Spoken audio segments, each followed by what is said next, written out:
TMC প্রার্থী শতাব্দী রায়ের x handle hack করার অভিযোগ দায়ের পুলিশের কাছে। বীরভূম লোকসভা কেন্দ্রে টিএমসি প্রার্থী শতাব্দী রায়ের এক্স হ্যান্ডেল থেকে পোস্ট করা হয়। সেই পোস্টে তীব্র আক্রমণ করা হয়েছে বীরভূম বিজেপির আইপিএস প্রার্থী দেবাশিস ধরকে। কি লেখা হয়েছিল? প্রথম পোস্টটিতে লেখা হয়েছিল 2021 সালের বিধানসভা নির্বাচনে কোচবিহার জেলার দায়িত্বে পাঠিয়েছিল নির্বাচন কমিশন। কোচবিহার জেলায় শীতলকুচি কেন্দ্রে কেন্দ্রীয় বাহিনীর গুলিতে 4 গ্রামবাসীর মৃত্যু হয়েছিল। তারপরেই তাকে সাসপেন্ড করা হয়েছিল রাজ্য সরকারের তরফ থেকে। শীতলকুচি কাণ্ডের পর থেকেই রাজ্য পুলিশের গোয়েন্দা। দ্বিতীয় পোস্টটিতে লেখা হয়েছে বিভাগ সিআইডির আতশ কাচের তলায় ছিল এই অফিসার। এই অফিসারের সম্পত্তিগত বিষয়ে তদন্ত শুরু করবে সিআইডি।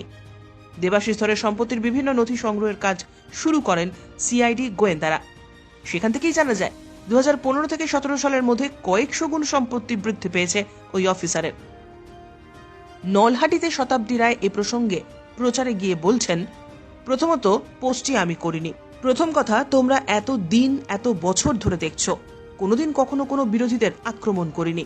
আমার রুচিতে বাধে, আমার প্রয়োজন হয় না এসব করার। সব থেকে ইম্পর্ট্যান্ট, আমার প্রয়োজন হয় না। যখন আমার প্রয়োজন হতো কাউকে খারাপ বলে আমার ভালো হতো, আমার প্রয়োজন হয় না। দ্বিতীয়ত, আমি এই টুইটটি করিনি, আর আমি টুইট করি না। কে করছে? পুলিশকে কমপ্লেন করেছি। আমার এক্স হ্যান্ডেল থেকে কে করেছে আমার কাছে খুবই বিরক্তিকর বিষয়টি। এটা আমি পুলিশকে জানিয়েছি, যেটা ওরা হ্যাক করেছে। আমার তরফ থেকে এই লেখা কখনো আসেনি। আমি খবর নিচ্ছি কোথা থেকে এ ধরনের ঘটনা ঘটেছে বা কারা করেছে। প্রথমত আমি করিনি। আমি প্রথম কথা, এত বছর তোমরা দেখেছো আমি কখনো কাউকে, কোনো বিরোধীদের কোনো মঞ্চে আমার যদি দেখাতে পারো একটা এত রেকর্ডিং তোমার কাছে থাকে, আমি কাউকে অ্যাটাক করি না, কারণ আমার রুচিতে বাধে, আমার প্রয়োজন হয় না। সব থেকে ইম্পর্টেন্ট প্রয়োজন, যখন প্রয়োজন হতো যে আমার কাউকে খারাপ বলে আমার ভালো হওয়া, সেই প্রয়োজন হয় না। দ্বিতীয়ত, এই টুইট আমি করিনি, আমি টুইট করি না। কে করেছে আমি পুলিশকেও কমপ্লেন করেছি দেখার জন্য যে এইটা আমার স্টেটাসে, আমার রুচিতে, আমার পারিবারিক শিক্ষাতে বাধে যে এরকম কারোর সম্পর্কে আমি উক্তি করব, কারণ এটা কোনো প্রয়োজনই নেই এই উক্তি করা। আর সেখানে আমার হ্যান্ডেল থেকে এই নির্বুদ্ধিতা, এই বাজে লেখা কে লিখলো, এটা আমার জন্য খুব বিরক্তি। আপনার খাটো করতে কি পরোক্ষভাবে বিজেপি চক্রান্ত করছে? এটা কে, এটা আমি পুলিশকে জানিয়েছি যে এটা ওরা হ্যাক করেছে কিনা বা কি করেছে।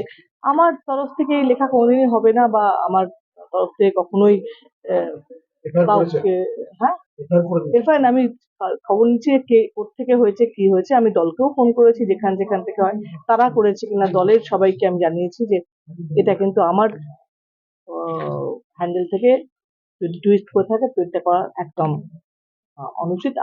আমি করিনি, আমি এটাকে প্রশ্রয় দিও না। কি বলবেন? দেখুন, এই যে তৃণমূল, এদের কালচারটাই ঠিক এরকম। এদের যে জন্মগত মানুষ না, বাচ্চা থেকে যেমন শিক্ষায়, এদের চুরি করা বা কাউকে দোষারোপ করা বা কোনো একটা ভালো মানুষকে, ভালো মানুষ বলতে যেমন উচ্চপদস্থ মানুষ, শিক্ষিত মানুষ, যে প্রথম পদ ভারতবর্ষের যে আমরা পদগুলো দেখি, কিছু কিছু আইপিএস ইউপিএস এরা যারা থাকে, এটা প্রথম সারির মানুষ।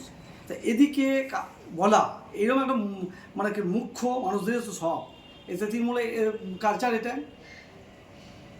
কি বলবেন?